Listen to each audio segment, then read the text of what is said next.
that having been said, also realize that there are a number of traditions that are ascribed to the Prophet ﷺ that are commonly heard and said, but in reality are not authentic. The Quran is enough, and authentic hadith in Bukhari and Muslim is enough to tell us riba is a danger.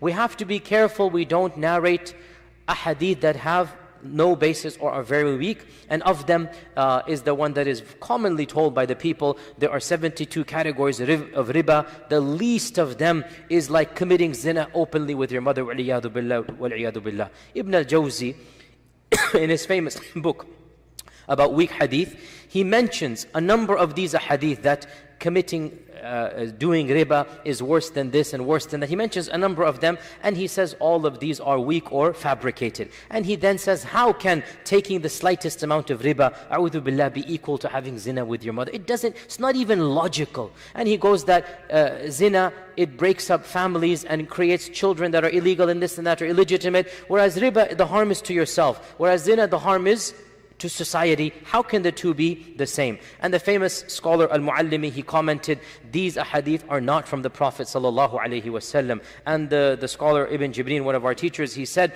these types of ahadith are from the fabrications of those who used to tell stories, not from the scholars of hadith. So you have to be careful. The Quran is enough. We don't need these bizarre traditions that don't make sense, and that frankly even the mind rejects even before looking at the isnad, and the isnads of these are weak. Now,